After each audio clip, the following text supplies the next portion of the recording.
Hello, everyone. Welcome back to another episode of Pot of Cultura. We are in December, the last month of the year, and what a long year it has been. Today, we have a very fun, kind of light episode. I know we've had some other more serious topics, but for today, we're just going to talk about something everyone universally loves to do and consume, of course, food. So, everyone likes to eat, right? And I thought it'd be an interesting little fun topic to talk about the different kinds of food that we eat, including some weird combinations and some of our all-time favorites. So, first off, um, let's do a little roll call. So, obviously, I'm on the mic. Brian, what's up again? Hey everybody, my name is JL. I'm also going to be on today's episode. Um, yes. And hi, my name's Natalia, and let's see what crazy food combination these guys have eaten. What our craziest food combination is going to be cereal and milk, but it's me putting in my milk and then my cereal first, like that order. Yeah. Why? That Why? that's weird. Why does everyone think that that's weird? That's just how, like, from a little kid, I saw my parents do it, so I just did it like that too. Like, for me, the main thing when you eat cereal, it's the cereal itself. So I feel like if you put the cereal in first, you know how much you're gonna get. Or I don't know. I guess because I didn't really like milk growing up, so I would put barely any. I think that's why I put the milk first, because then I would gauge how much milk I'm consuming. Yeah, just piggybacking off of what Natalia said, like if you put the milk first, you got to be careful with how much cereal you put. And it's like I don't like having food be on top of my plate, if that makes sense. So I feel as when I've done that, I've seen the cereal stack on top of the milk and stuff. And that just doesn't look right to me. Mm-mm. What kind of cereal? What do you mean? Like, do you want the cereal to be submerged underneath the milk? Yeah, or be at level with the milk, if that makes sense. Like soup. I mean, people have called cereal cold soup. You know, why would you, if you look at it that way, why would you put the liquid part of the soup and then put like the meat, the But veggies, some and all some that in cereals like super hard and like crunchy, so because of its texture, it like takes up a lot of volume in the bowl. So I guess it like naturally. I don't know, bro. We're like dissecting cereal. Yeah, we're getting into LFTA. I love TA. Okay, I guess. Wait, what's your guys' favorite cereal? Ooh, I'm a big cereal eater, so that's hard. Or top three if you have too many. All right.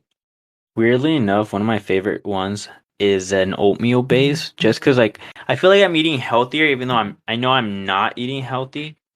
It's cereal, but I like the oatmeal squares. I feel like that's an old person cereal, if that makes sense. I don't think I've heard of that one.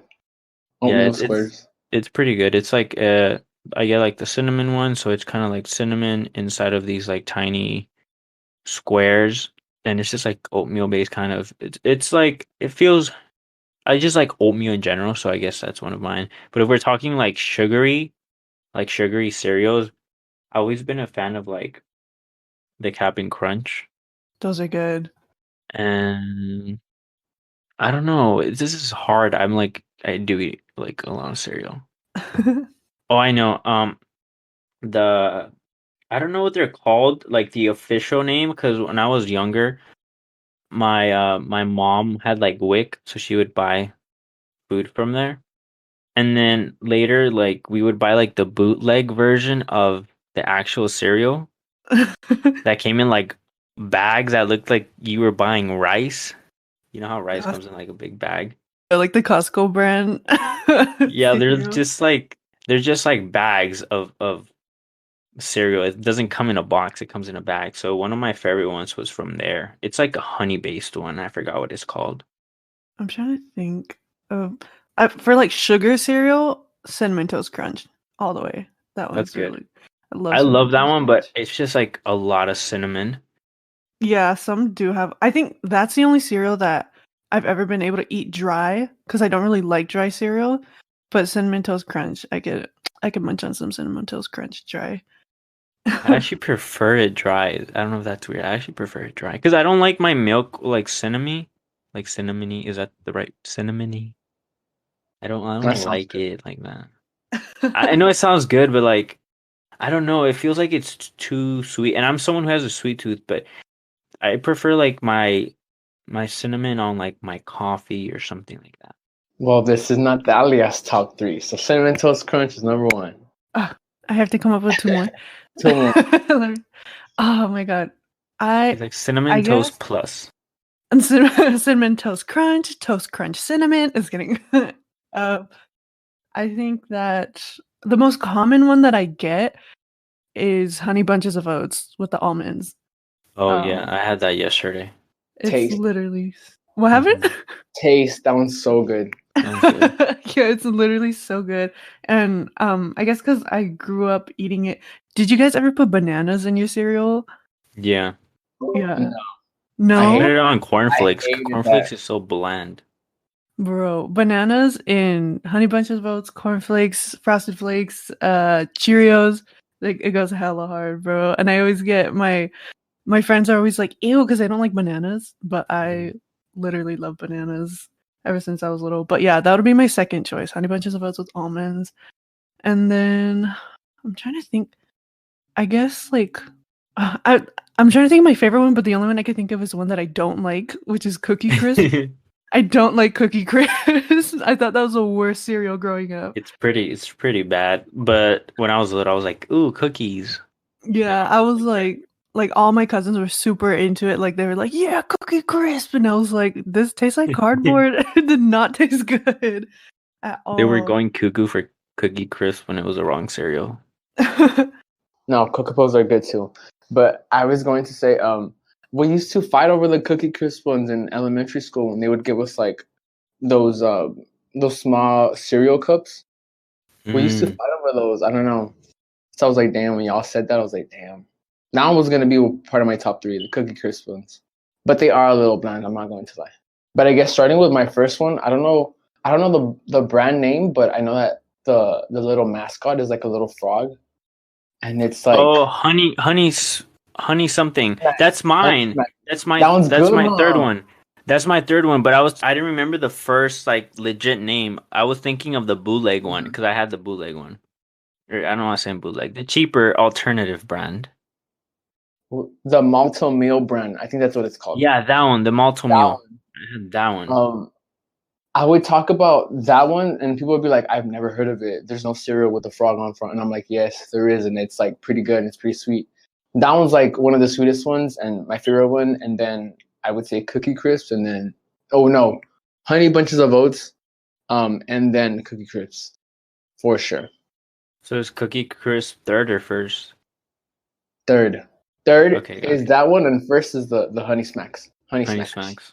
Yeah, that one's good, man. Wait, Natalia, did you have a third one, or you I couldn't come I up with? I just thought of it right now. She, Oh my okay, god, Apple Jacks. Apple Jacks. Oh, I okay, that's actually like Apple interesting. Jacks. That I one was guess I like cute. cinnamon thing. That was cute. Yeah, two of them are cinnamon. Yeah, two of them It are like was good. It cinnamon. was good. I mean, Yeah, I always opted for Fruit Loops over that, but it was still good. I haven't had Apple Jacks in probably years, but I just remember I would always ask my grandma like, "Can you buy Apple Jacks?" And nobody else ate them except for me, so that's why we stopped buying them because I have a big ass family and only one person ate Apple Jacks. So my mom was like, "Yeah, we're not gonna buy Apple Jacks anymore." I was like, "Fine." This is gonna be weird, but with Fruit Loops, and just hear me out. Would y'all sometimes get like a spicy taste out of them?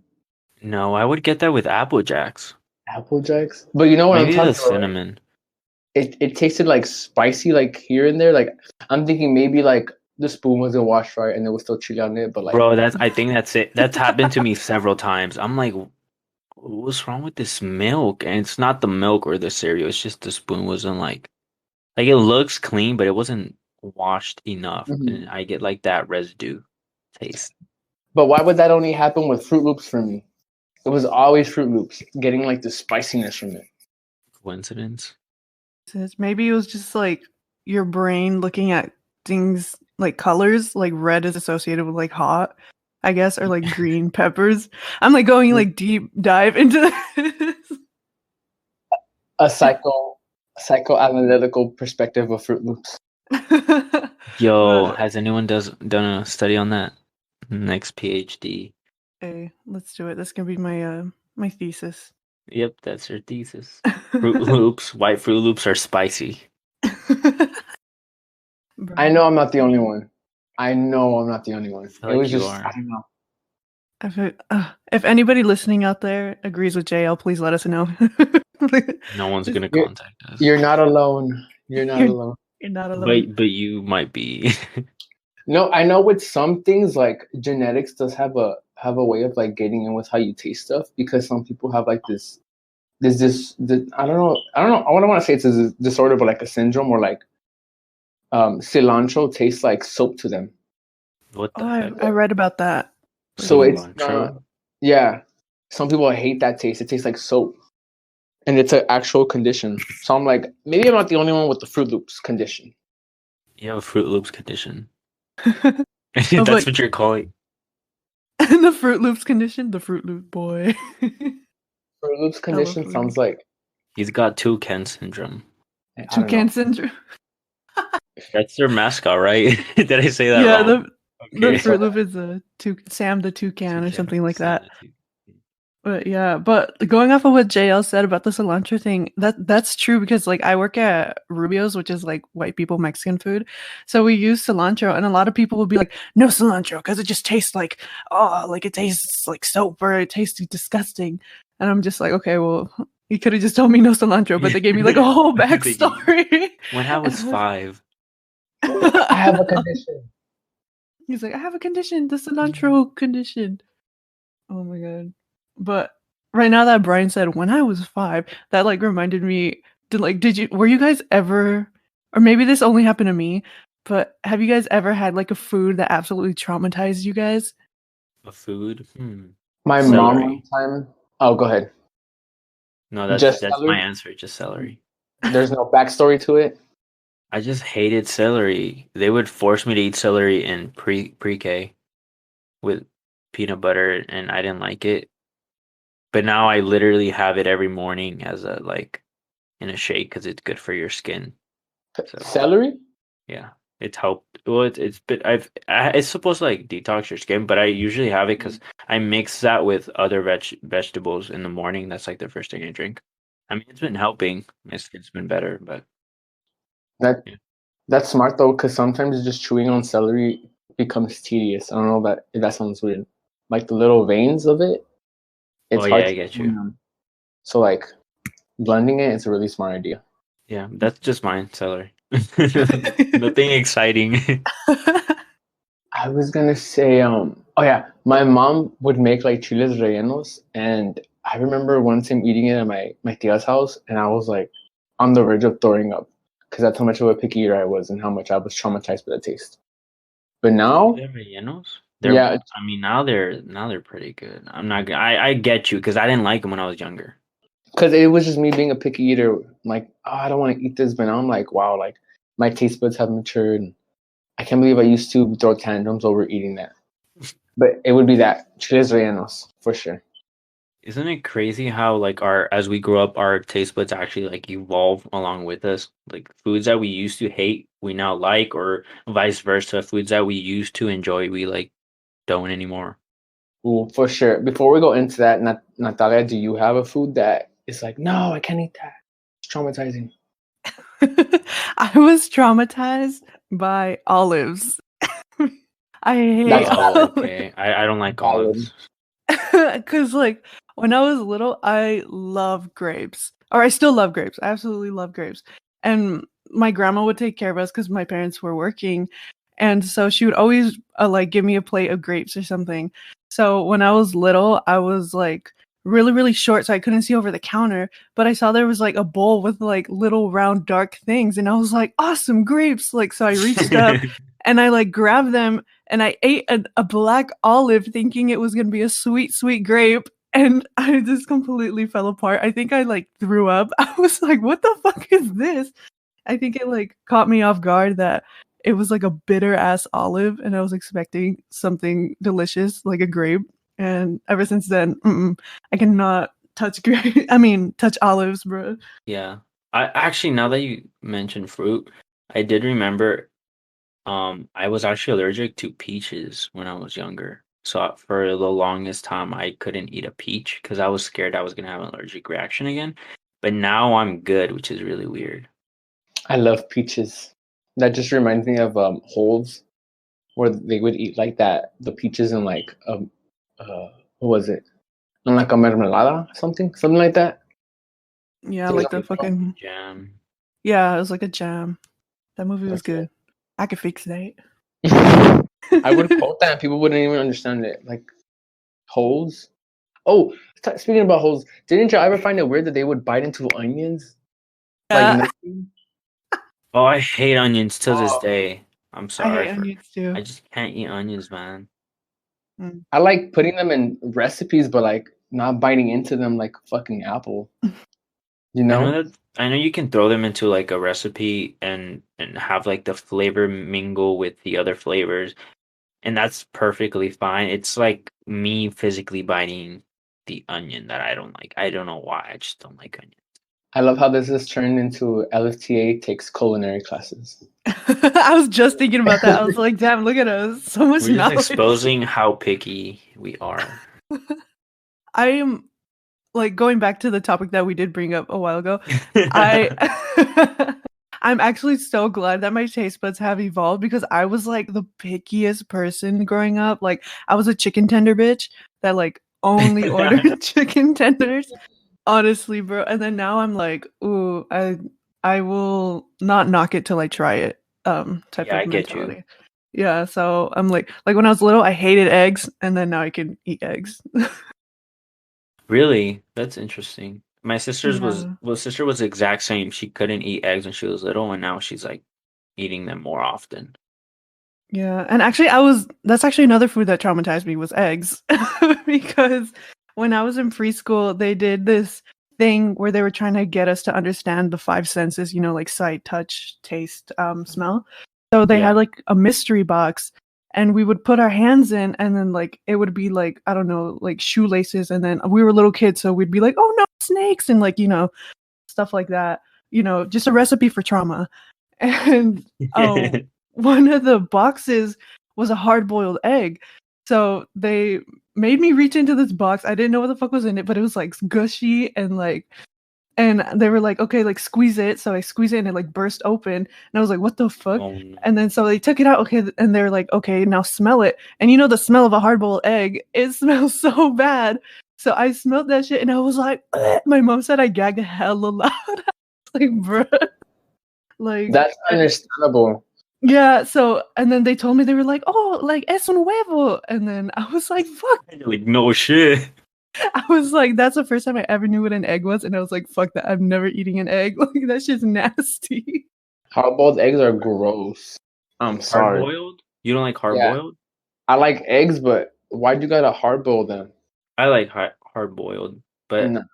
because that's the only way I can eat. Well, I mean, like I hate the runny yolk. I love eggs and I have them pretty often. I just can't eat them with the yolk. So I have to cook the yolk like thoroughly and then like a deviled egg when it's cooked like good and stuff like that. Because sometimes when hard-boiled eggs are overcooked, they have like that nasty gray coating over them. Like they look kind of greenish, kind of Yeah, grayish. Yeah, they I know look like the little la pelota that would come in like mouses and stuff, like keyboard mouses. Oh, I know what you're talking about. That's how I was like, nah, that shit kind of looks nasty. So I understand the That's why you hard-boiled gotta eggs. cook them right. My mom would overcook them. She Oh, would just leave the stove in like 10, 15 minutes, and it's like I know they're done in like 6 or 8. So we would just eat them like that because at the end of the day, she was the one that was cooking, and we were like too young to be the ones cooking. yeah. So I don't know. I agree with Natalia with the hard-boiled eggs. Traumatizing, but now I eat eggs a lot more than I used to. I think because my dad is really good at making them. I don't know what he does, but they come out like really fluffy. Or I only like I'm at the beginner stage where I only eat scrambled eggs, and then I'll make my way up to different types of eggs, I guess. Yo, I thought making scrambled eggs was like easy and like, but there's like I've tried different scrambled eggs from different places, and they taste completely different. Some are like a different world. I'm like, this is an egg. Mine tastes like plastic. I think it depends on the spices that people use, because some people don't put anything. Others put like I just go salt. kipasan. Yeah, it's a awesome. So it's like, what is this? I feel that. I just put what do I was gonna say I put salt and eggs in my eggs. I put salt Salt and and eggs. I put salt and pepper in my eggs. Put eggs in my salt. The eggs in my salt. But yeah, and then I have that struggle meal, you know, the salchicha con huevo. Oh, that's a classic, man. I love that. Yeah, that's a good one. When I was little, I had like someone would take care of me while my mom worked. So that lady who took care of me, she'd always make me the same damn thing over because I love eggs with salchicha. And my mom had to tell her, "Hey, can you stop making eggs with salchicha?" Because I literally had that every single morning. So now it's like every time I eat that, I just like remember like eat like when I was little and I would have that every single day. Yeah, I feel like since we're talking about breakfast, I feel like so we already talked about cereal. What about like hot breakfast? Like, what's your guys' favorite hot breakfast? Coffee. Coffee. Believe it or not, being in college, sometimes your breakfast has to be coffee. That's it.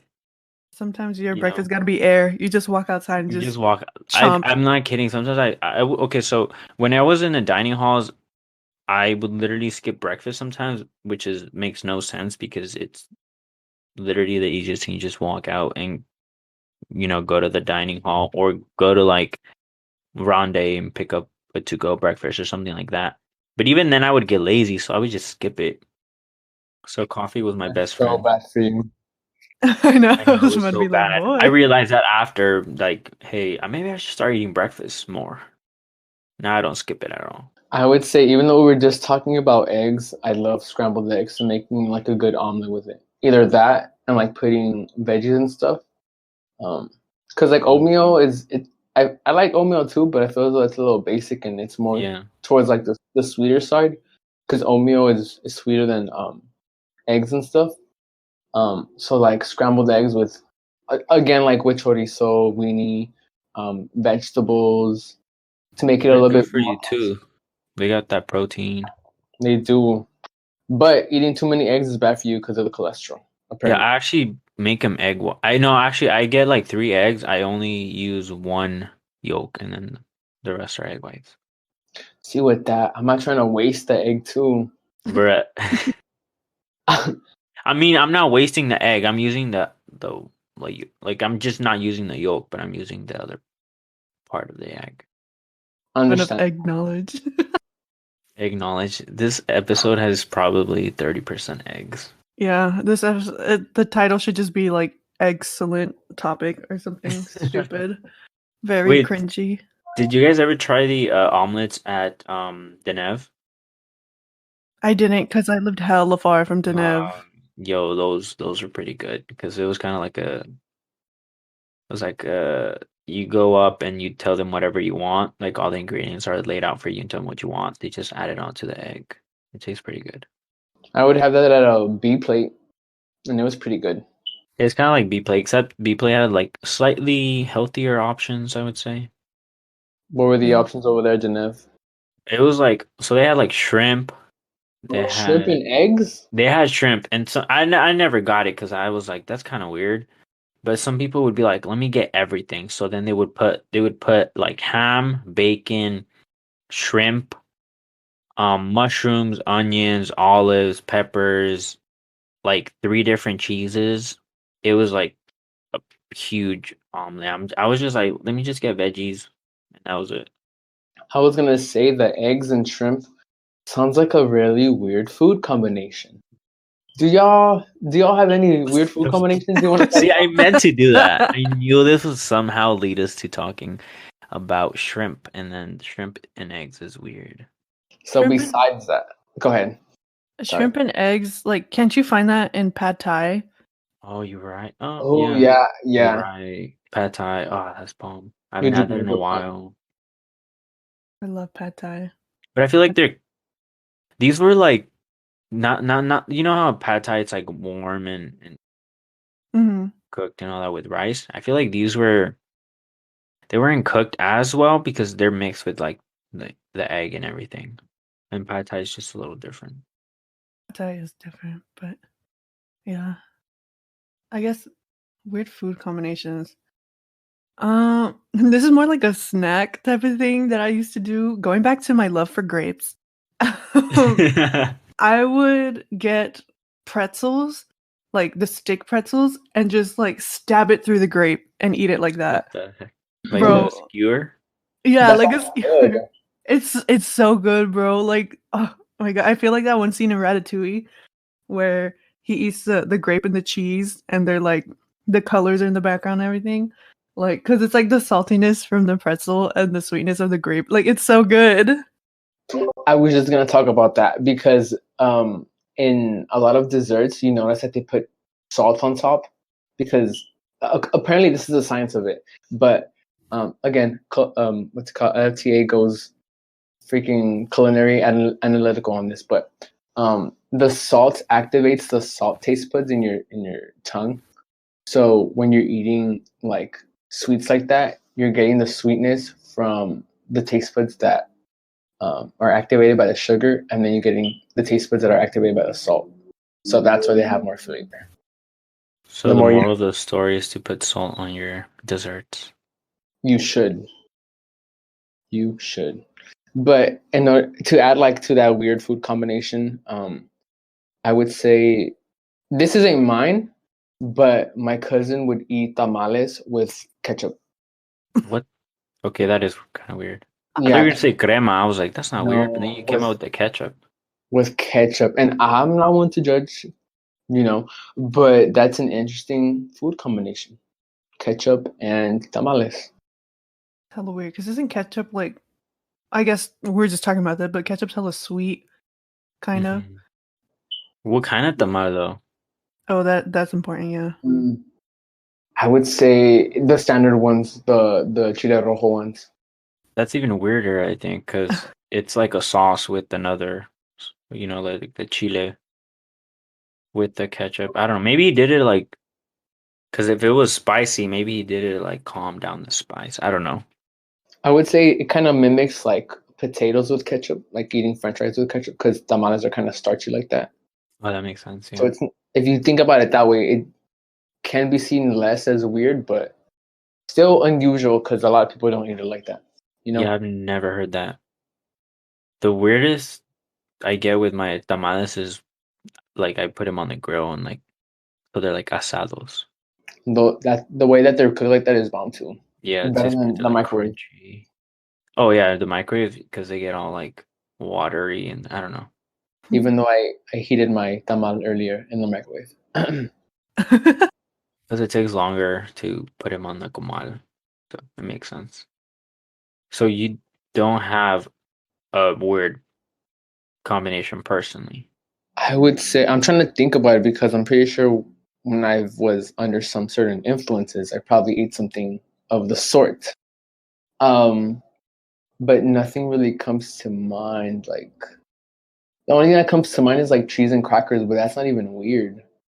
No, that's like that's pretty normal. That's normal. But I would say come back to me. I'll still try to think about it. But I'm pretty sure there's some stuff that I've eaten that's like still weird.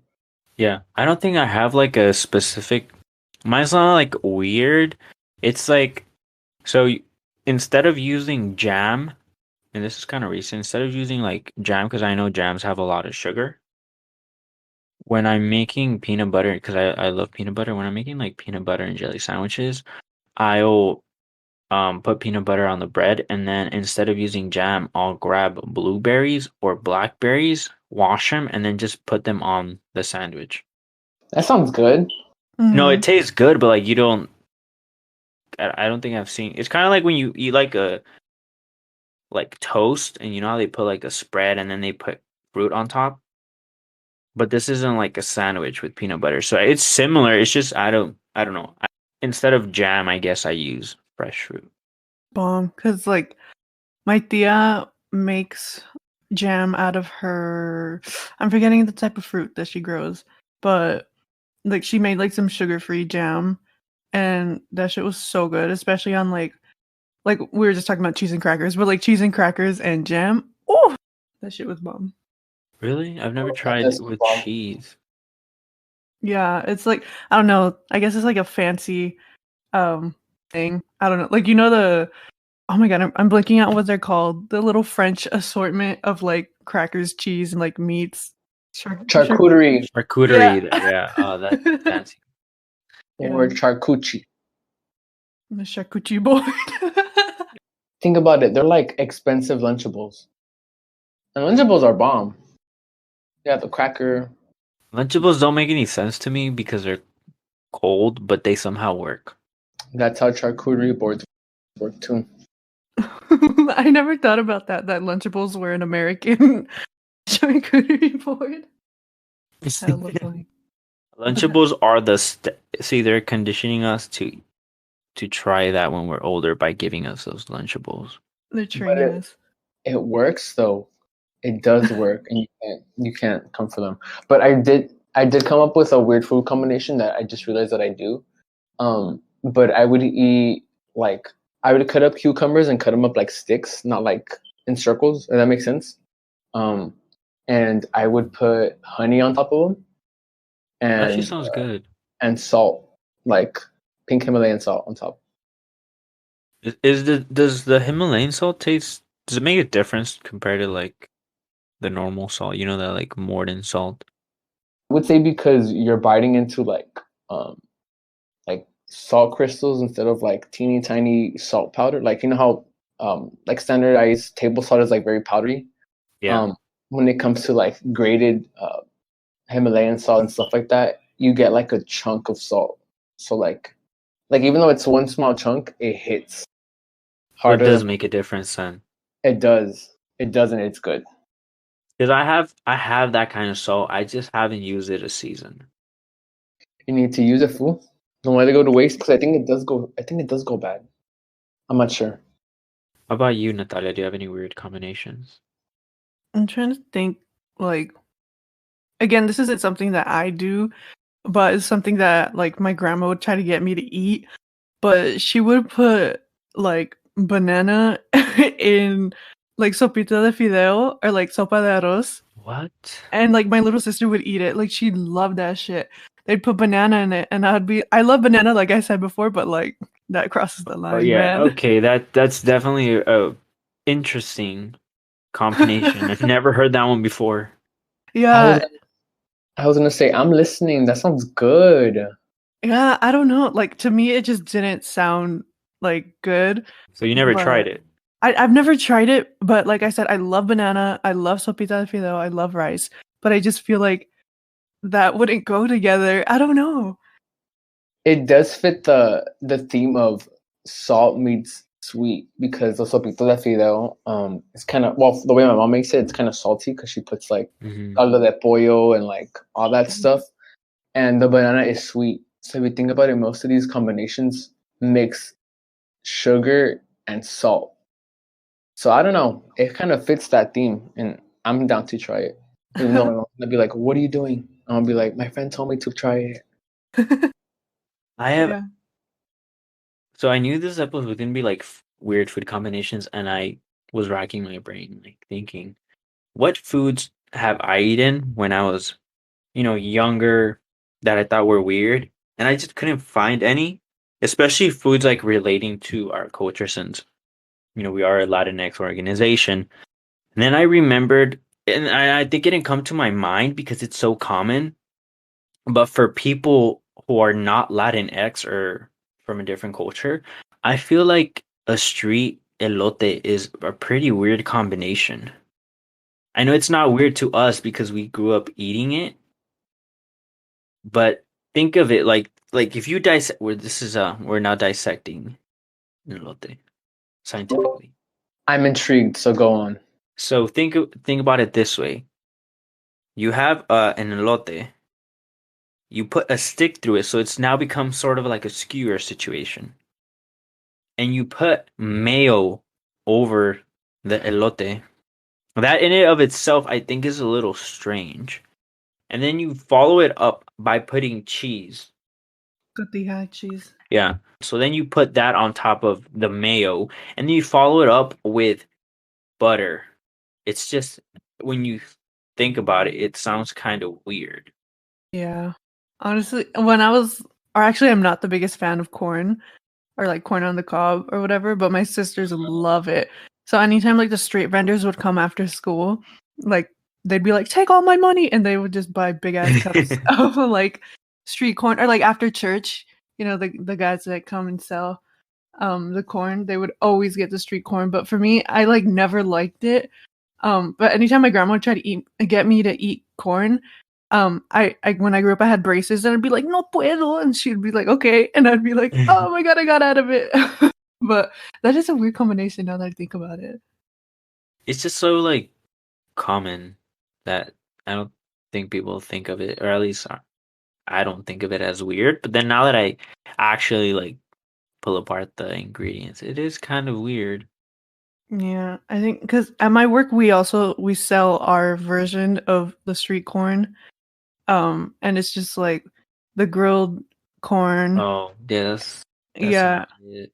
it's not That's like not it, bro. it's not authentic at all. But like Yeah. that thing where like white people love Mexican food, or like their version of Mexican food, they eat that shit up, bro. It's a Bro, super popular item. I find it because I live here in the valley, and there's one of the cities is Burbank, and it's majority white. And I find it interesting how some places, when I try to look for a new place to eat or something like that, I always check like reviews and stuff. And some of these Mexican restaurants have a pretty high rating of reviews. So I tried this one place, and I'm like, oh, the reviews are pretty good.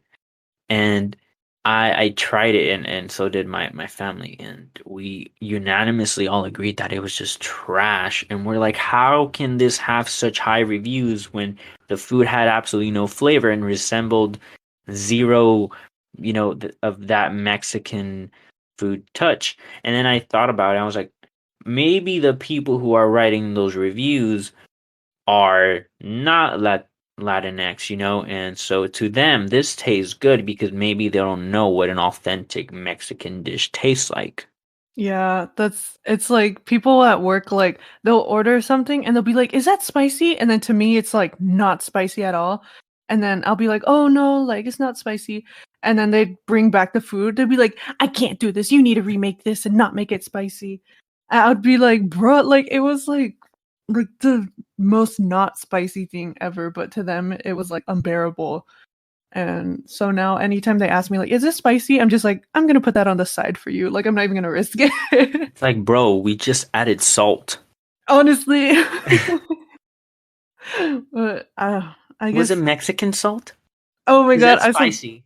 I saw a TikTok like that where she was telling her experience working at a Mexican restaurant, and they were like, and the lady was like, "Is it Mexican salt? Because it's spicy." And the waitress my was like, God. "Bruh, no way." Hella funny. But yeah, I hella forgot what I was gonna say. What about you, Joe?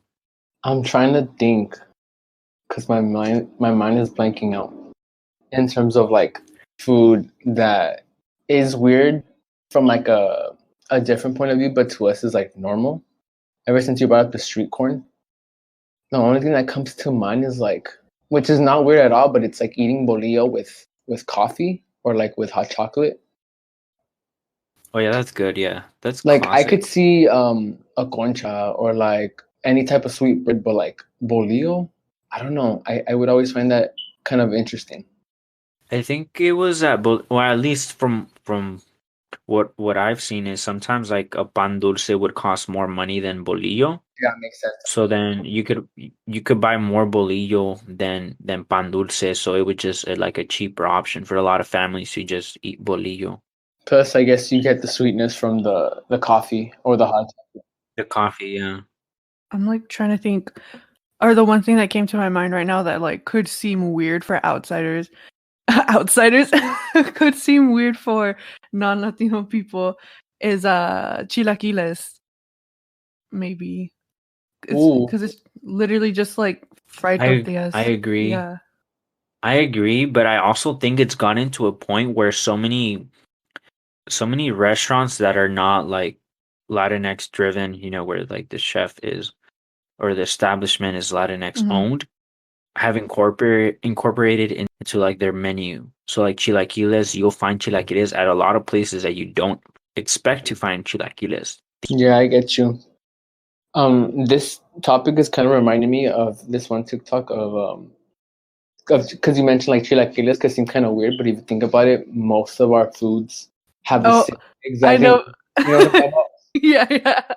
Like this one lady is like at a restaurant. She's like, "Oh, what are flautas?" And it's like, "Oh, it's tortilla with pollo, queso, and then repollo. I mean, not repollo, and like lechuga on top or whatever." And then I'm like, "Okay, what are chilaquiles?" And it's the same thing: tortilla con queso con lechuga. You know, it's like the exact same thing. So I feel as though like we have the same ingredients. But it tastes Does. It different. I does. don't It know. does. I'm agreeing with you. It does. It's like I mean it's probably the way that they prepare it, and chilaquiles use sauce, and you can have like green chilaquiles or red chilaquiles and add different kinds of meat. And then you can add eggs. Like I always had chilaquiles with eggs, but then I've been to places where they don't add eggs to the chilaquiles.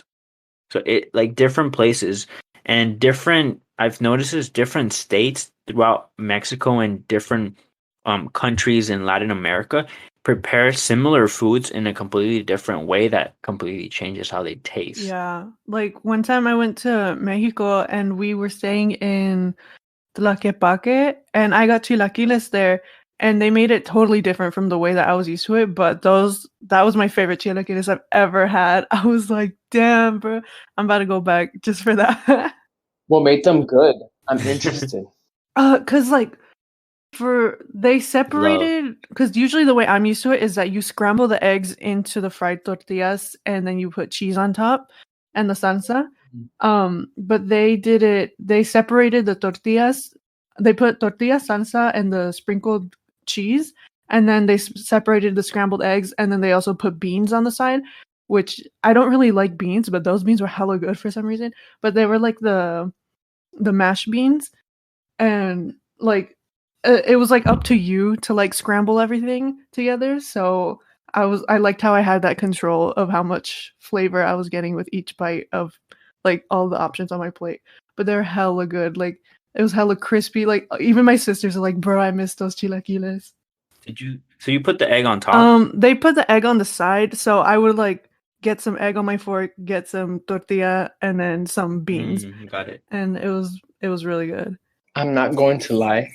When you guys talked about putting egg on the chilaquiles, I was kind of like, why would they do that? Because my mom doesn't do that. Really? That's how I grew up, like Yeah.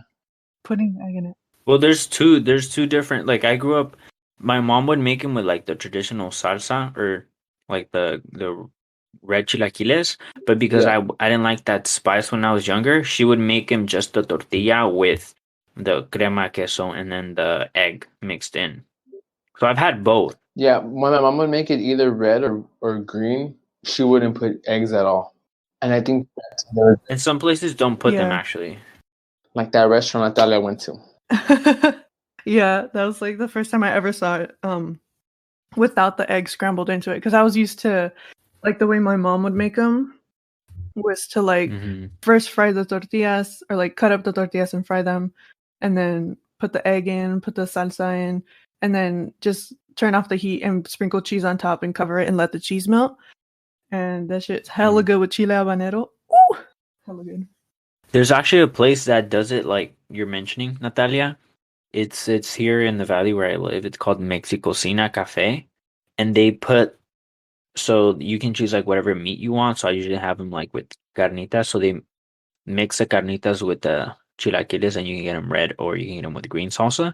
But then they have the egg separate, and they have on the side they have beans too. Yeah, I gotta check that place out because I can't be going to a different country. It's pretty good, not gonna lie. I was gonna say LFTA social. When we come back. social. When COVID's going on right now, As my mom is saying. we're gonna leave it all behind and face off against COVID just for chilaquiles. Just for the chilaquiles. as my mom is sending us screenshots of like the newest stay-at-home order for my county. Oh god. Anyway, let's manifest for this to be over, the pandemic. Jael mentioned that there was a lot of the same ingredients in like our foods, and then I also mentioned how there was different places make, like different countries make a similar food just in a different way. And I remember once I think it was for my Day of the Dead class, and they had us go to, for like, I guess it was like a midterm. They made us go to Venice, and we had like in a youth center or something like that. We had a Day of the Dead where we put up our like altares with our groups, and each place had like different foods and stuff. So one group was representing, I think it was Guatemala, and so they had a atole, but it was completely different than the Mexican atole that I was used to. And if you were to look at it, you'd be like, this is the same product. But then when you tried it, it's made out of like different materials because they switched out like the main ingredient. So I feel like a lot of these are the same foods, but one little thing changes how it tastes, if that makes Yeah, sense. like that reminded me of one time my sister had a friend who was from I'm forgetting what part of Latin America their family was from, but they had made tamales, so I was expecting like Mexican tamales, but it was like like a banana leaf, instead of like um the corn leaf that we usually use, and it like completely changed the flavor of it. Like it was a sweet tamale, like hella sweet. I've heard of Yeah. those. And Yeah, I've they're heard like of a those. completely different color too, and I was like, "This is a tamal," but like I was younger and I didn't know that other places in Latin America have their own way to like make a certain dish. What's since we're on the topic, what's your favorite non, because all three of us are from Mexican Mhm. descent. What would you guys say is your favorite non-Mexican dish? Non-Mexican and Latino, or just non-Mexican at all? Like just non-Mexican. Hmm. Pad Thai, straight up. We were talking about it. Yeah. Pad Thai. I- Yeah, I like Pad Thai. I mean, I love Asian cuisine, mhm. so that's something that I could kind of agree with Jo, except I'm more like the noodle over the rice. Ooh, that's hard because I love them both. Because like where I grew up, like my city, it's like a split between like which ethnic background like is the most popular here. It's a split between Latinos and Vietnamese. So I like a lot of Vietnamese food, I think, because that's literally like the part of the city that I'm in right now is like mostly Vietnamese. So there's a whole bunch of little shops and stuff, and I love pho. Pho is really good. Was really good. Yeah. I took my friends to a place and she was like, "It's not as good as ramen," and I was like, "Bitch, they're two different cultures." Yeah, they're different. And my parents hate both, which I hate because that means I don't get to eat it as much when we're out.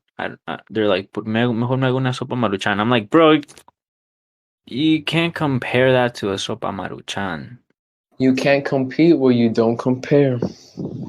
Exactly.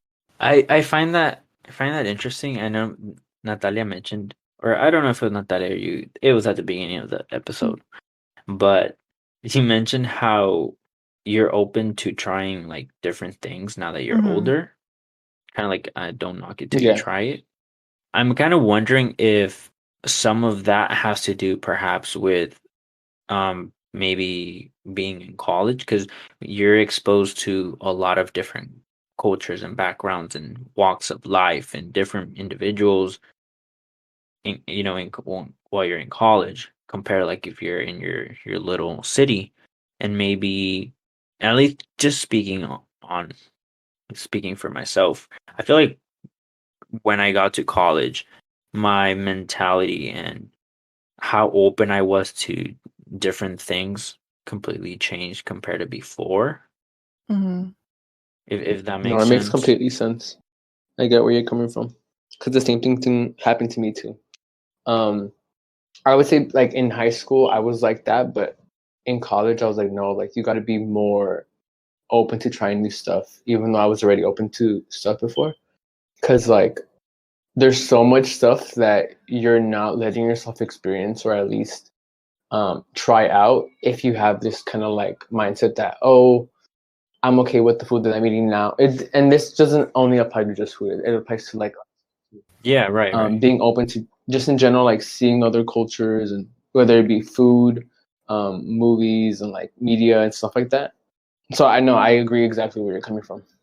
Yeah, man. There's like an entire other, you know, entire other world. I mean, it's we're all living on the same planet, obviously, but one country from to another country is a completely different thing, completely different lifestyle and culture and all that, and it's super interesting. And I wish I could experience, different cultures, but it was, I think, like being in college that open. And I know this is supposed to be about food, so the moral of the story is not to eat chicken tenders anymore. Go eat I don't know, a snail or Tampoco. it's French. What do you mean? Escargot. I mean, that's a big step up from chicken tenders to snails. Hey, you only live once, right? You gotta be You're bold. right. I mean, I would be down to try it, but for some of the chicken tender people, they'd probably be like, "Nah, that's a huge stepping stone." Fine. Try some grasshoppers instead. Ooh, chapulines are No, good. I was just playing. Have you guys had that? You tried Yeah, I've them? tried them. Oh, They're pretty damn. good. The weirdest stuff I've tried is swordfish How is that weird? because it's pointy. Oh, okay. Because I'm like, if you've had like tilapia or like salmon, it's kind of like a similar. It tastes literally like chicken, bro. It tastes like chicken. It's not even weird. I'll take that back. I'm basic and I eat chicken There nuggets. you go, chicken tender bitches. If you guys want to eat chicken tenders but not really, try swordfish chicken tenders. Tastes like chicken. They're just gonna stab themselves trying to get the Breaded swordfish. All right. It seems we are running out of time for this episode. So we've heard some weird food combinations, albeit not very weird when you really think about them, which just means that we're either really basic and haven't thought of eating anything weird, or we don't think stuff is typically weird. But thank you, Natalia and JL, for joining myself. Thank you for having us. Yes. Thank you for having me. Any closing remarks related to food, weird food combinations, or food in general? We know the holidays are coming up. What do you guys think about eating? Just recommending that y'all try new things for sure. Make a gingerbread house. Ooh, I gotta make one after this. As you should, fool. Like, literally gonna finish this and go make the gingerbread house. I'm not kidding. Hey, that's lit. Send pics. Just drop him without any context in the Take them group like chat. the way real estate people take pictures. Yo. Like, You should. So, guys, take a video. So, I'm gonna show you guys my new crib. like super. Photoshop a little price tag. Yeah, hella funny. All right. Well, yeah. Thank you all for tuning into Pod of Cultura, the official podcast for the Latinx Film and Theater Association. We had a lot of fun. If you enjoyed it, please make sure to check out our other episodes. We drop a new episode every single week. Yes, for consistency.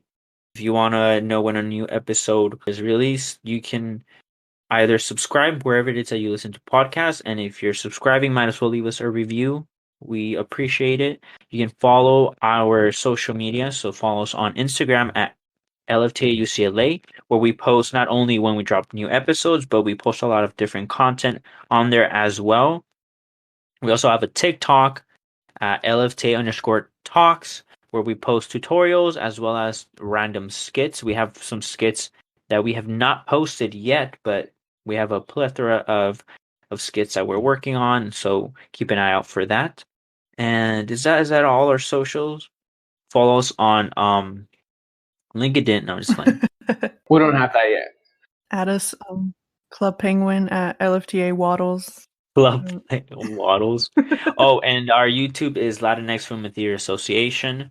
We have content on there as well.